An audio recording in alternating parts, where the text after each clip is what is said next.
Welcome everybody to this episode of the Pond Podcast, brought to you by Ray and Jay. Jay, what's going on, fam? What's good, man? J Hart, real name, no gimmicks in the building. Shout out. Shout out. I'm glad that you are back. Once again, we've been having some technical difficulties, but we're going to move past that. Super. And we're going to bring you a fantastic show today. You can follow us on SoundCloud at The Real Pine, on Twitter at The Pine Pod, on IG at The Pine Podcast, and on YouTube at The Pine Podcast. You're listening to The Pine. Jay, we don't have any sponsors right now. Working on that. I feel like we need to get some. How are we going to make that happen, bro? Just put out quality content consistently, man. Let's just keep it going. Instagram page, put podcasts out. You know, we just gotta be consistent with it. But it's not technical difficulties that have stopped us. Just life. Life happens. So, life is strange. It is. Yep. So either we start conglomerate ourselves and be our own bosses, or we just gotta be flexible and do what we gotta do.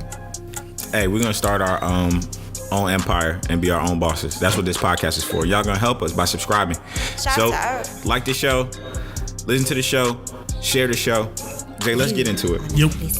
LeBron and the Lakers, that's trending right now, and it's a big deal. LeBron has been struggling of late. The Lakers apparently are not going to make the playoffs this year. I feel like I said that earlier this year just because of the team that they constructed, and it didn't seem like a team that was built for a deep playoff run. It looked like a fun team. It looked like a headline team. It looked like a team with a lot of personalities and a lot of talent, but not a team built for a championship run.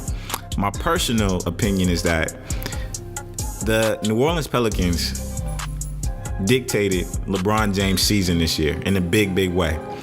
LeBron's narrative and the storyline about his career has changed in year 16 because he has not been paired up with another superstar. And that superstar I'm talking about would be the Brow, Anthony Davis. The Pelicans stopped the trade from happening. How do you think LeBron should respond to everything that's transpired this season? I think he needs to regroup and I think just reprocess what his priorities have been, because it doesn't seem like, as much as it's very easy to jump on and say that it didn't seem like his priorities have been basketball. It's true. It doesn't seem like his priorities have been basketball. Like he's trying to, establish his Hollywood footprint and trying to utilize some of the same tactics he's used in previous years to build teams the way he's had them built. But I don't know how much leadership that a lot of those players feel. Like the veterans, I think, are on board, Rondo and McGee and those kind of people. But I don't know if those young guys are on the same page with him and feel supported and feel like he's the leader of that team. And that's really self-imposed. He's done that to himself. So realistically, he just needs to regroup, refocus. It looks like they're going to shut him down probably, and really for most of the rest of the season. I mean, Brandon Ingram injured and has been shut down for the season. Lonzo has been shut down since January with a sprained ankle. That tells me a lot. A sprained ankle. Lonzo wasn't trying to get traded. That's what happened. And now they shut him down for the whole rest of the season with a sprained ankle. Like, yeah, that's what happened. There's more there to that. So the offseason is going to be really interesting to really monitor and see what happens with that team. But if they don't land some big free agencies, I think it's a conversation needs to be had of, does LeBron in LA, is that a good pairing?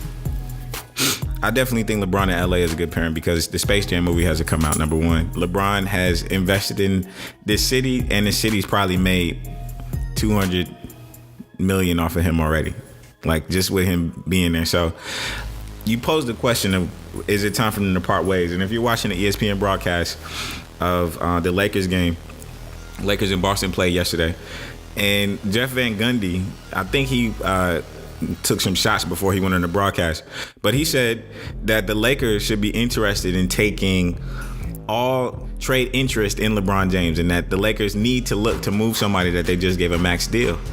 And for me right now, the Lakers what they need to do is execute the Anthony Davis trade. Like when they go into the boardroom meetings, that should be the first thing on the docket, on the rundown. Because if you don't pair him with the superstar, you're gonna take a year 16 player, you're gonna put developing players around him, and you're gonna have the same situation next year. If you look at all the greats, if you look at Kobe, well, let's look at the people that we normally compare LeBron to. Kobe and Jordan. When they were late in their careers, they were paired with all-stars and Paul Gasols, you know, or a really good role player or a solid sidekick in Lamar Odom. Jordan always had Pippen, and he always had solid veterans around him. And they added Rodman, you know, towards the end of that run. So you have to do the same thing with LeBron. LeBron is a unicorn in the sense that he has a lot of skill sets that we've never seen before, all packaged into one. But you got to get AD. If you don't get AD, president of basketball operations, his legacy is going to be affected. Rob Pelinka's legacy is going to be affected. Jimmy Buss's legacy is going to be affected because you don't get the marquee player and you don't not make the playoffs. Yeah, but at the same time, like they started this process 3 years ago of investing in the future, investing in the draft. And then the second that you get LeBron James in, you're trying to throw that away, like that process. Right. It doesn't make any sense either. You had a lot of talent. You had a lot of pieces already in place. All you have to do is continue to build organically. I think they've been okay in time, but I think that either it's an organizational philosophy or just because of the history, or is it because of the fan base? But they feel like they had to win right this minute versus taking time to really build and develop a talent base organically, and now they put themselves in this position. I got another question for you. So obviously they're not making the playoffs this year. The next question is, the Lakers probably could get a solid draft pick in this year's NBA draft, which is crazy, right? Like they're 30 and 36 currently, and right now they have the 10th worst record in the league, right? So like. Yeah, they're currently right, so 10th place in the West. No, they're 10th place in just the whole NBA, like standing wise, like for draft purposes, right? So what's crazy? And they lost 5 games. They recently just lost 5 games. They lost to Boston, and that was interesting too. I felt like Kyrie was holding back and keeping his options open. He wasn't like trying to go at the Lakers yesterday. It was very like, you know, hey, I'm here. I'm gonna do my thing. I'll give you my stat line, and we're gonna keep it moving. But the Lakers are currently have the 10th worst record. And so when that comes to like the draft, I don't know if this draft is deep. We know it's top heavy with Duke players and John Morant, but you know, what do you feel like that could spell for the Lakers getting another draft pick and then also getting a free agent? Is LeBron like steering the team into tank mode to be in better position for a draft pick? Oh, they're tanking. They're tanking. There's no ifs, ands, buts about it. They're tanking. So, but I will tell you that if the Lakers get a top 5 pick in this draft, I'm jumping on the NBA's conspiracy theory bandwagon right now, bro. Because there's no way, like, let the Lakers get the number 1 pick. I'll lose my mind, bro. I'm out. I'm checked in. I'll turn in my NBA card. 2.5% chance of getting the first overall pick. I will turn in my fan card right then and there. But listen, they got 11% chance. 12% chance of getting a top 4 pick right now. If they continue to losing waves, you know, it could get better. So, you know, just stay tuned. Yeah, they're in tank mode. So we will see. But it'll be interesting to monitor. Shout out to the Knicks. Shout out. I don't know if we'll see Lonzo on that team next year. I hope Brandon Ingram is able to get back and be healthy. And if he is, I don't think we see him on that team next year either. I hope he gets healthy too for Brandon Ingram's sake. I do think Kyle Kuzma is a better player, and I think that the Lakers need to keep Kuzma. That's arguable, but Brandon Ingram, for the last 5 games he played, that's cool for the last 5 games. I'm talking about the whole season, and he hasn't been doing that for the whole season. He's at his career highs. The entire current season. this year, but For I mean points, Kuzma rebounds, is like that's what I'm saying. He has, but I'm not gonna be one of those guys that say that Ingram is gonna be the next KD, like I've heard, and I'm not. I don't agree. So, and I think that's where people's bias when it comes to him comes in. It really is the factor, because people got together and claimed and proclaimed him to be the next Kevin Durant. and didn't just let an 18-year-old kid when he came in the league learn and grow and build his body. Nobody gets that right? though. Like now. He's 20. Nobody 20, gets that luxury, right?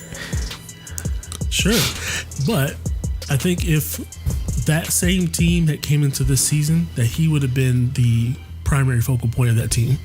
Okay. Minus LeBron. And you would have saw that development look different. And you're saying he would have surpassed Kyle Kuzma? He would have been probably the primary ball handler and would have been a focal point. If Brandon Ingram gets healthy, completely healthy, and he shows up on another team where he is more of the focal point of the team, you will see a significant difference, I believe. Shout out to D'Angelo Russell. You said D'Angelo. Well, D'Angelo Russell was snitching on people, so that's why he got shipped out to Brooklyn, and he's thriving right now. Because he became the focal point of a team. I'm not disagreeing with you. I just don't think that. I think Kyle Kuzma would have been the focal point, just because his talent level is that much better than Brandon Ingram's, in my opinion. Yeah, it is. But debatable. I mean, Kuzma was the one that shined this season. He's shining this season too. Okay, debatable. He's playing great. But in comparison to what I think Ingram brings us to the court, I think early on definitely, but then Kuzma has had a whole lot of questionable pieces. I'm not going there with you, Jay. I see what you're trying to do. You're trying to bait me, in there, but I'm not gonna jump for it this time. We're gonna move to another trending topic, Jay. You brought up a great question last night. You said Antonio Brown is in the thick of a trade gate, and this morning we find out that he's going to the Oakland Raiders. It's not even an hour after I said that, pretty much. And then ended up in Oakland. I like the move for several reasons, but it also makes me look at Coach Gruden kind of side-eyed, because for me, I was thinking about this after you sent me that text. It's like he's trying to relive the 2000s, right? Like he's trying to relive his glory days. If you look at how he's constructing the team, he wants a fresh start, but he's adding veteran players like Antonio Brown, and he's trading draft picks away, and he's just restarting. For me, I mean, a lot of people made the Antonio Brown comparison to Jerry Rice. It's not close. If you look at the Raiders when they made those Super Bowl runs, and they had Tim Brown and Jerry Rice, well, you add Antonio Brown. I don't know who else they're going to add in the offseason or throughout this 10-year contract that Gruden has. Right now, Le'Veon Bell is on the top of that list right now. If I can't see Le'Veon Bell going to Oakland. I just can't see that. Tell me why. I can. Because Antonio Brown. So they're gonna just take the Steelers to the Raiders? Yeah, okay. I wouldn't be surprised. The Raiders have avoided running back. It would a quarterback that. Actually, I think I see Le'Veon Bell being a better fit there than Antonio Brown. Okay, tell me why. And I say that. All right, yeah, cool. So the Raiders had number one receiver that Derek Carr at quarterback never made a focal point of the team. Okay. Best playmaker on the team, could never figure out how to get. Not just last year though. Like the years before, like the last 2 years they've been struggling. No, for 3 seasons consistently. 3 consecutive seasons. Amari Cooper's had 1 bad season. And then he has not had 3. He was a rookie. 3. He had 2,000 seasons when he first came in the league and didn't break 1,000 cents. One time. No, that's he came in 2014. I don't know. We're gonna have to do our fact check. We don't fact check here. I am 1,000%. 1,000% certain. Yeah. So okay, here you go. 2015, 2016, 1,000-yard seasons. 2017, 2018, 680 yards and then 280 yards. He had one bad season in 2017. He was having a bad season before he got out of there. And then literally goes to Dallas and in half a season puts up better numbers. Right. So I'm saying that he's only had really 1 bad season. I mean, he's made up for it in the 2018 season. he didn't have a bad season.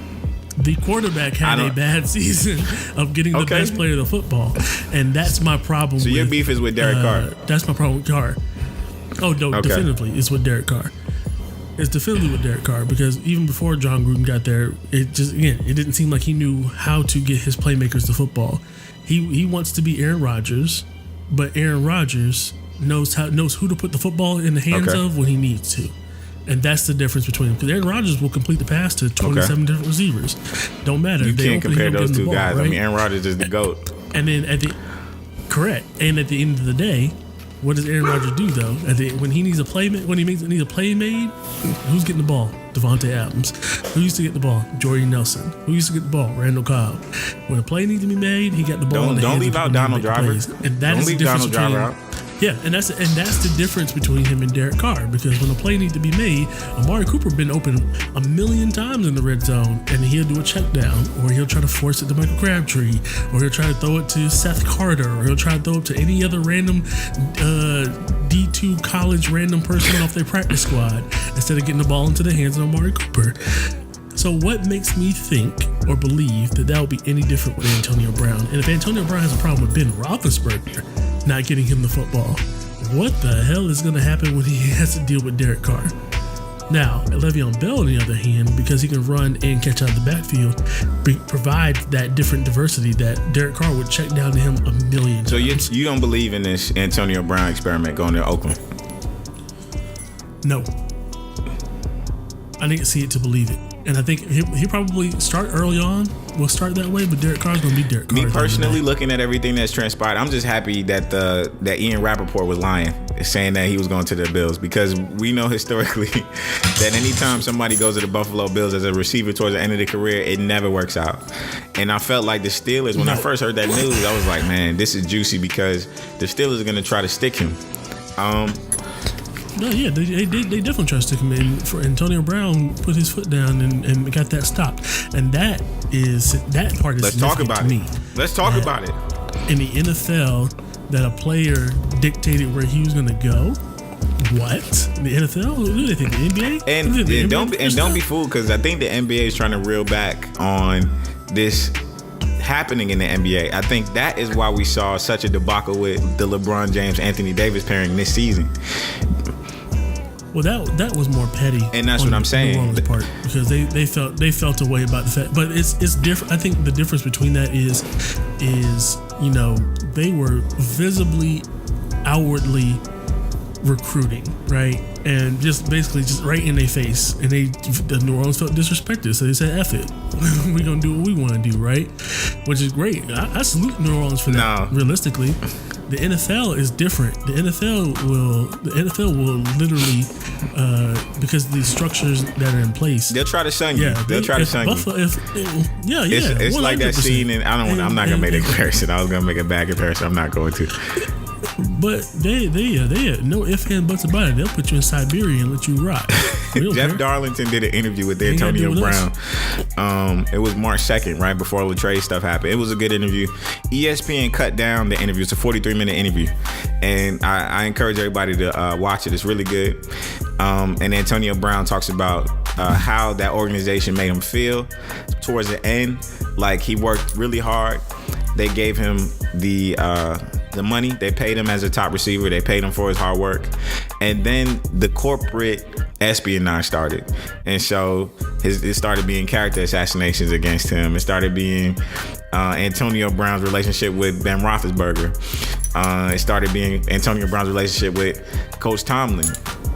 And what's interesting is, like, if you look at the team, right, a lot of unfortunate things have happened to the Pittsburgh Steelers, and yet they still managed to be a relevant team in the NFL. They still managed to make the playoffs. It was weird not seeing them in the playoffs this year, but their linebacker, who was supposed to be the future of that defense, Ryan Shazier, goes out with a spinal injury, right?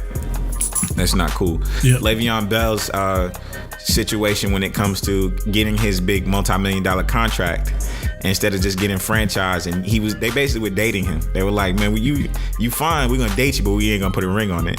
That happened. prior to all this, Ben Roethlisberger, I mean, it's old news, but Ben Roethlisberger's rape cases that happened. Like, the Steelers organization, like, for this decade has literally been putting fires out. I mean, that's and so okay. And so this just for the whole decade. Yeah, it's like you're saying things were happening to them. Like Ben Roethlisberger controlled that. Yeah, it's on him, right? But like they're gonna keep. Unfortunately, the way and as I get older, I see a lot of things. Production matters over like character, and I hope that as a society we flip the script on that. But yeah, no. It matters over character depending on what platform that you're standing on. I don't know the Robert Kraft thing. You can be violent, you can rape, you can murder, you can do manslaughter, you can do drugs, but heaven forbid you take a political stance about social justice. I mean that's a whole nother angle too. That's just a whole nother angle. But like just focusing on to Antonio Brown, and shout out to Cap for winning this case, right? But just on the Antonio Brown tip, if you know, the only thing they really could say bad about Antonio Brown was they asked him about a speeding, like a speeding ticket. I forgot which city he was in, but in an interview they brought that up. They're like, "What were you thinking when you were speeding?" And you try to character assassinate this guy, right? Who's undrafted, who's busted behind, and to work really hard to get here. You make fun of his mustache, but at the end of the day, your organization doesn't really have the cleanest record in regards to managing other players. And if we were to compare Antonio Brown to other NFL players on the Steelers roster, it's night and day, to be honest with you. Yeah. It is, but the piece that you're losing in this, and it's not that makes it right. For me, I'm just happy that I mean, subjective wrong or anything, but the reality is you're never going to win as any skill position when you're up against a quarterback, especially when the quarterback is big, white, and has won 2 Super Bowls. Like, you're never going to win that battle. You will always be the one out. You're going to be the odd person out, whether you're a receiver, a running back, a corner, whatever. If you're up against the quarterback, you're going to lose. You're going to lose that battle. That's not my argument. I'm just happy. Well, I'm saying that's where Antonio Brown, no matter what Antonio Brown did for that organization, the second he went up against the quarterback, right? And where I was going was that Antonio Brown, if you look at the longer version of the interview, you'll hear the things that he says about the organization, and he points to the fact that like that should not be the case. Like, you don't look at my track record, look what I've done, versus look at the organization and the things that they've dealt with, and then you tell me who should be the bad guy in the situation. Yeah, fact. My biggest fear is that Antonio Brown goes to the Raiders, lose to the quarterback, who they suck right now, right? And the narrative could be, well, he was part of this John Gruden rebuild and it didn't work out for him. Like, no, that's exactly what's going to happen. They're not going to blame Derek Carr for that. Derek Carr won't get the blame for that. John Gruden's not going to get the blame for that. It'll be, look at Antonio Brown. It'll be, look at the pieces. He's older, so they didn't put enough pieces around him, and you know what I mean. Like, they're going to give the benefit of the doubt to. So I'm going on the Carr record on our platform and saying, Antonio Brown, salute to you, Antonio Brown, for restructuring your deal, for getting a guaranteed $30 million when your contract was expiring, for speaking out about the organization that you felt you gave a lot to and they did you wrong, and then moving on. Shout out to you. I hope your family succeeds. Yeah. I hope he does great now that he's not in Pittsburgh. Because I forecast a lot of other things that's going to happen too. So Ben Roethlisberger and Mike Tomlin, the Ben Roethlisberger and Mike Tomlin pairing, that's only going to last as long as Ben Roethlisberger wants to play. That's just how I feel about it. I feel like the Steelers are about to move in a completely different. They about to revamp for this next decade coming up, and that's what we're seeing. We're seeing the end of an era. We're seeing them scrap a lot of pieces and everything. But my biggest beef is that don't scrap the pieces. They don't replace coaches that did so much for your franchise and made you a consistent franchise, and don't try to cast them out as a bad guy. Don't do that. But the problem is now for Mike Tomlin is that there's a perception that he lost that locker room. That's the wrong perception. His leash is pretty much done, and it's like he lasted a long time as a head coach, right? Because that team is loyal to coaches.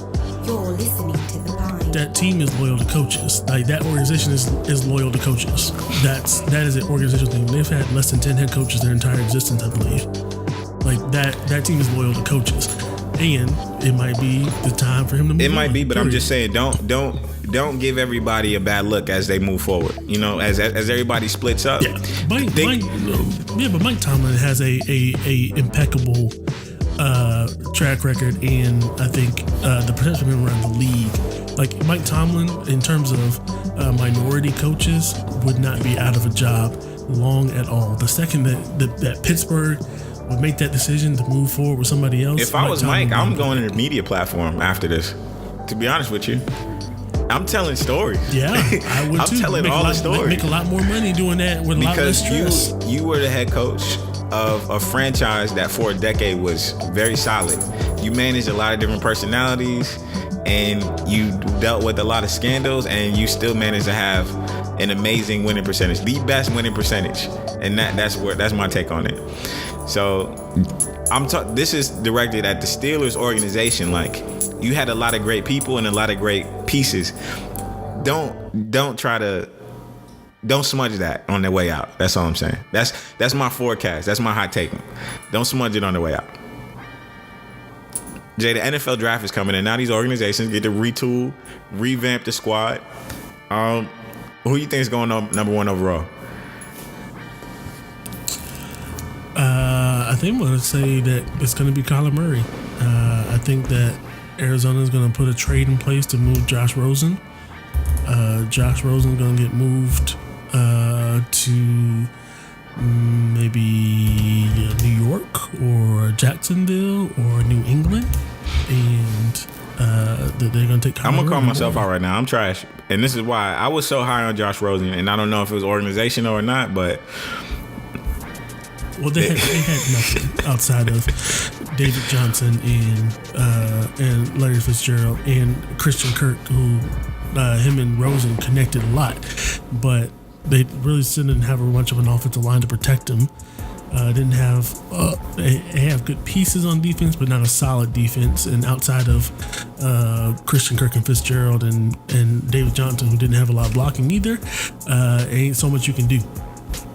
I like Kyler Murray going number one overall, but like you said, I don't know how this is going to work out in regards to them moving all of these pieces. Now, I think Rosen ends up in one of those three places. That's my guess. He's going to be a Giant, he's going to be a Jaguar, or he's going to be a Patriot. Because I think the Patriots can take that and say, this is Tom Brady's replacement. R.Kelly. Where do we start? How do you feel about the whole situation? Put him in jail. That's it. End of discussion. There's nothing else that I need to say. He needs to be in jail. He needs to go about his business. He looks wild. He needs to chill out. He needs to atone and to be addressing the systemic issues that he's had in his life and that he's created for other people.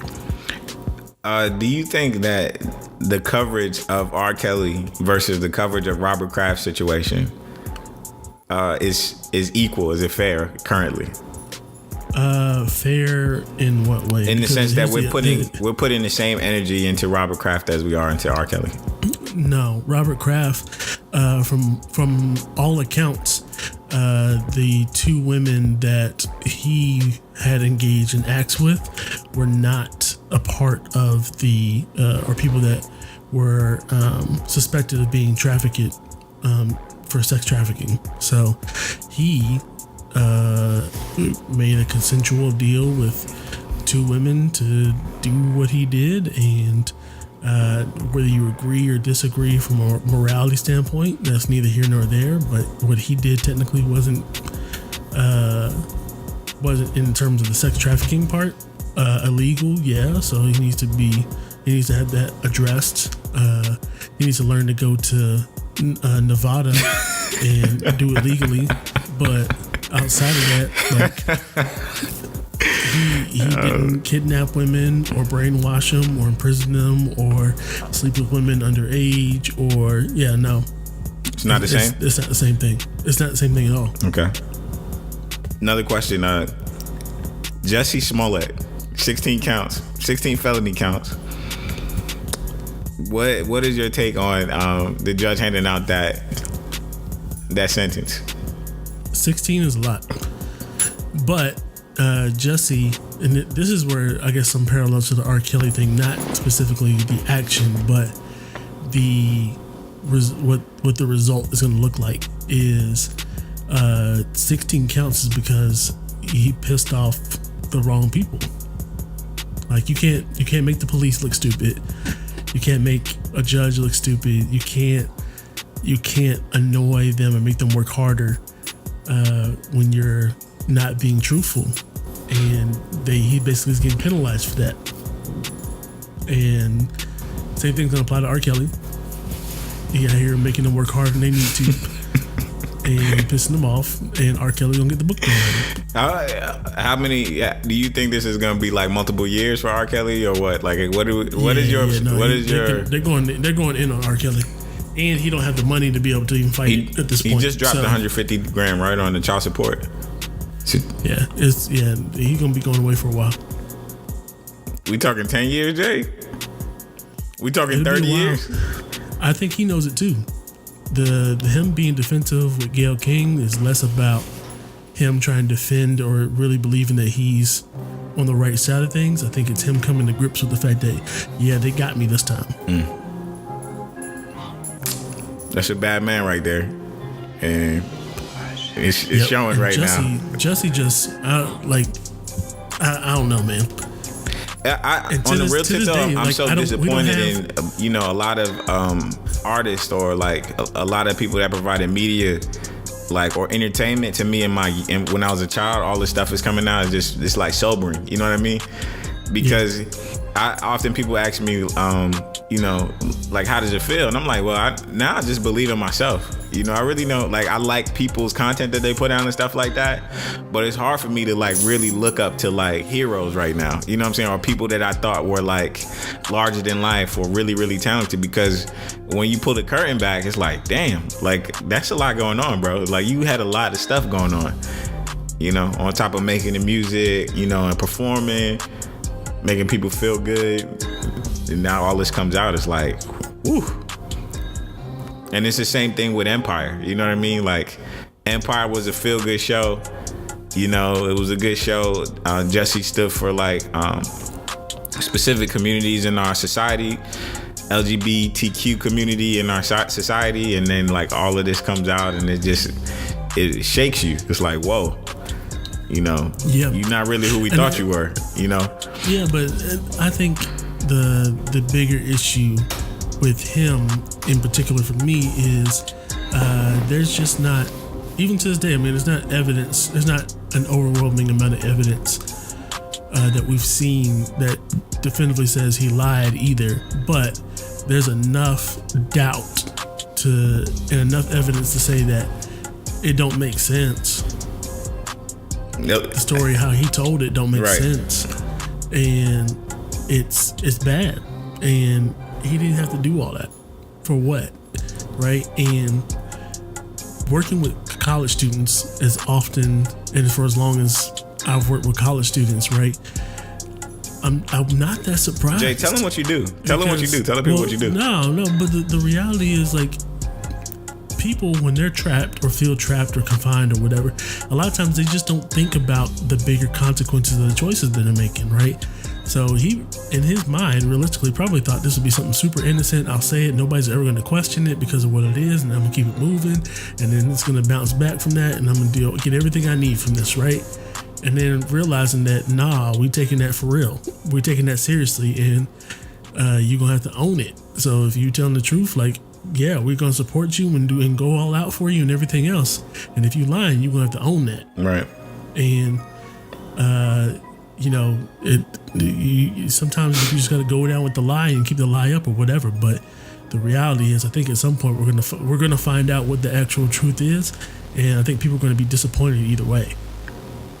Facts. Let's lighten it up. Let's lighten it up. It's my fault for asking all of these hard questions, right? About these artists and stuff like that. But speaking of escapism, right? Captain Marvel's coming out. It came out on Thursday, and it's topping the box office right now.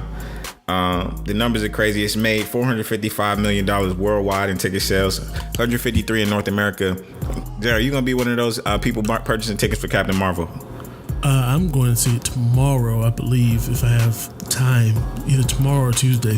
Try to find time to go see it. But we need a recap of it when you finish seeing it, bro. I'll recap it when you finish seeing it, too. I'm gonna go see it. I'm not doing spoilers here, so I'm gonna go see it. I've been trying to avoid spoilers about it literally for the past 3 days. Apparently, what I'm hearing is that she's really OP, right? Like she's overpowered. We knew that. You can see the trailer and knew that. Like if you knew anything about Captain Marvel, you knew that was going to be the case. They said that when they were coming up with that Captain Marvel getting the focal point in the movie, and that's going to be a significant plot point to the end of the Avengers. You kind of could tell that. Oh wait, like. The fact that even at the conclusion, like the little cut thing, when the little Captain Marvel thing on the pager, yep, you know what I mean. Like you knew that was going to be something significant to the story. So yeah, that's the problem. Like, she can apparently travel through time. What else you need to know about being OP? You know what I mean? Like, for me, I felt like at the end of Infinity War, it felt like when he called her, like it was like. Yep. It was like hitting the red button. You know what I mean? Yeah, that's what I'm saying. Like if this is the first time you're hearing about her is when this catastrophe is happening, that basically means that this was the Earth was already threatened before. Aliens literally opened a portal into the Earth. Right. And I'm good with just this group of four. This group of 4 or 5 handling it. If that man, if he hit a button to get after all that. He had to hit the red button. Ultron came too. He didn't do nothing about that. Like no Captain Marvel button hit then, but like this. So clearly that's obviously saying something that like, I didn't think this was needed until now. I'm excited to see what her powers level is. The only characters that I felt so far throughout the Marvel Cinematic Universe have been OP are, and it's I'm gonna put it in order. When I saw Thor in. First of all, the Hulk, right, in Avengers was OP. That's the first time I seen somebody that was OP. Then I'm gonna give you Thor. He felt OP in some scenes, but in Infinity War, he felt OP. Like towards the end of Infinity Wars, when he came back, new axe that was forged in the star, and then he had lightning powers. That's when he felt OP, right? Mm-hmm. They don't really have another OP character. I mean, he's a god, so. Right? So. Who else is? There's nobody else that's really OP right now. So I guess if you had a third OP character, it would be Captain Marvel. A Star-Lord could have been an OP character if he kept his god powers, right? In Guardians of the Galaxy 2. Mm-hmm. But they stripped that away. I'm just excited to see what she can do, because I'm hearing a lot of like, yo, do they really need the Avengers? Like, she's a beast. I wonder if they strip her powers away in the film, like after this movie, if she tones it down, like what's gonna happen? We will soon see. We will soon see. Do you think Endgame comes out in 2 more months? It does. So. And is that the end of it? Like, are we done or no? There's gonna be more Marvel stuff, but that feels like the culmination of everything. It's the culmination of this phase of Marvel. Can you believe that it's been 10 years? Yeah, I remember sitting at the desk working as an RA when Iron Man 1 was finna come out. Shout out to Iron Man 1, one of the greatest Marvel movies of all time. Shout out, that's my guy. I wasn't gonna say Robert Downey Jr. I don't want to say Iron Man was OP. Iron Man was kind of OP in Infinity War, to me, because nobody else was like throwing hands with Thanos like that. He was the only one. You remember the scene on the moon? Mm-hmm. Jay, you trying to play me right now? You remember the scene on the moon? Yeah, I do. Moving on. Jay, where we going next? Talk about a movie I hadn't seen yet. 2 things. One, video games. So, still playing Red Dead. Okay. I saw that earlier today. Where was my invite? You can show up whenever you want to play, man. Do y'all If you normally see play me on playing, Sundays? just jump in. Play on the weekends. Okay. We pretty much play all the time, but mostly we definitely playing on the weekends. Got you. So you jump in whenever you want. You let us know. But now I've also added Jump Force to the old rotation. Tell the people about it. Does it match the hype? No. No? The hype I had for it, it doesn't match that, but it's still very good. Okay. I think I'm probably put unnatural expectations on that. I think I saw it had like 40-something characters on it. I was looking at the characters' backstories and stuff like that. It looks like a cool game, it's but it's a fighting game if you like anime. As far as like the story mode, how is it? I'm still getting into it. So, most of the thing is spent with your character that you create. So you create your own anime character, and you can kind of build them pseudo how you want, and create and give them the powers and stuff and the attacks that you want. And I'm kind of getting into it. So far so good. But yeah, I think I just put unnatural levels of hype on it. So that's just me. But it's good. It's a good game. I still haven't played Kingdom Hearts 3, even though I waited for that game for 10 years. There's a One Piece game coming out next week that I'm kind of excited about that I might want to cop. And that's pretty much it for now, man. You know what I'm disappointed in? I'm disappointed in Anthem. That was hype beast for me. Exactly what I thought it was gonna be. Did you play? Have you played it? No, but I didn't need to know. I've had some friends that play it, and they said that it was like you need to wait till the updates, till these patches. And I have a beef with the video game industry right now because it seems like they're putting out a disc and then they're adding content to it afterwards and then updating it after that. Yes. And that's changed the whole video game landscape. That is the going mold now. Put out, especially if it's a game that's rooted in being an online multiplayer. So we're gonna put out a portion of this, and then we will fix it as we go. I'm not feeling that, Jay. I need the 90s to come back. I need when they drop Pokemon Red to just be Pokemon Red version, and that's it. Well, here's the thing. I'm pretty sure there are plenty of games that were in the 90s that I wish they had the ability to update and fix. I don't know. I think the game was what games. They put everything in there. You didn't have to. Well, no, I think that there's a lot of games that came that were just broken now. There's a lot of just bad video games, right? And the one thing about now that it's a positive and a negative. It's because you have the ability to go in and fix and patch and update and adjust those things. The same emphasis of putting out a completed game initially is not there. Because they can go back in and hit a day one patch and fix some of these things here and those kind of pieces there. So like just putting out a complete good game doesn't happen as often as it used to. But there's also less just broken games, and like games just come out and just be complete broken. Like just broken with no hope to ever adjust or fix or change or update. So like I like the fact that like Assassin's Creed Unity was broken when they put that game out. Like they rushed it out, it was broken. You wouldn't know any different now if you go play it now. It's what it's supposed to be. It was supposed to be in the first place. Right. So I wish that they would be able to put out the game that they intended to put out initially, and then tweak things as they go along. Got you. Instead of doing major rehauls. So not the 90 gigs that the Division 2 is going to have on it. Did you hear that story? The Division 2 will have a 90 gigabyte update on launch day. That's disgusting. I'm still going to play it. I'm going to be trash, but you're not going to be trash. Everybody I know in the world is getting this game, so now I got to get it. The first one was underrated. The first one was severely underrated. I have a problem with any game where I have to do a significant amount of just grinding, but like an absurd amount. You know what I mean? Like, but it's gonna feel like Time Crisis though. And when you play Time Crisis, you get upset in the arcade because you got to enter more coins. This time you don't have to do that. Yeah, you just keep playing. I'm just very bad at all those games. That's all I'm saying. We're gonna make you great. We're gonna make you great again. At shooters. Don't say that. New music. Kyle Dion album is out. If you want some smooth R&B. That's a good album to listen to. Summer Walker and Drake, Girls Need Love remix. Let's talk about that. Is that Drake's song now, or is that still her song? I mean, the song, Drake getting on it made the song more longer than 2 minutes, so it might be his song. Damn. Because Summer Walker good for just putting out a 2-minute song, but Drake is a colonizer. yeah, he is.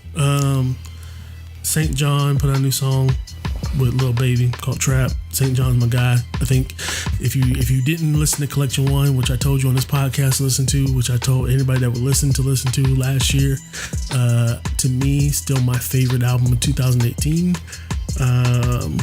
Yeah, St. John. He's nice. That's all I got. I got T-Pain's new album. T-Pain's new album is pretty solid. I gotta have a listen to it. It's pretty solid. A million times. That's a really feel good song, bro. You know how feel good that song is? That song is so feel good. I got pulled over while I was playing that song, and I still felt good afterwards. So everybody need to listen to that song. OT Janias is on it, or am I saying? Genesis. L.A. Trouble in Paradise. That currently is my favorite album of this year. Okay, I'm gonna have to check that out. It was some smooth R&B. But shout out to T-Pain. Like, is T-Pain underrated? I think no, but I don't know if he also still doesn't get the credit that he deserves. I don't think he gets the credit he deserves. I think he's been like solid. If you look at all of his hits that he's put out and his talent level, like he just won the Masked Singer, which is I haven't watched that show, but when he gave it more notoriety to me when I heard that he won. A lot of people love that show. Okay, but T-Pain, I think when I heard people had beef with the fact that Gladys Knight lost. He's not this. I mean, people, it's okay to like let new generation shine. Like it's okay. This is not a pipeline. There's errors. You know, if we're gonna do it with sports, we need to do it with music too. That's how I feel. Why were people mad that Gladys Knight lost? She just sang the national anthem. What else does she need? I don't know. I'm asking for a friend. I'm just reporting, man. Listen, we want to thank you guys for listening to The Pine. No shade on Gladys Knight. Gladys Knight, you're a legend. You're a GOAT. But who was mad? I still don't understand. Follow us on SoundCloud at The Real Pine, Twitter, The Pine Pod, IG, The Pine Podcast, and YouTube, The Pine Podcast. Subscribe, like, listen, curse us out, interact with us. You got a motivational quote for the people? Nope. I just want to tell the people, get in where you fit in. And also, keep your head down and keep pushing. Don't stop. Bad boy, baby. R.I.P. Biggie. Eating this. Peace, y'all. Done. Are we done? Yeah, hold on. You see what I did right there? It's on my own recording. That was a Drake reference right there. Yeah, I know. You ain't shout it out. Shout out. You're listening to The Pine.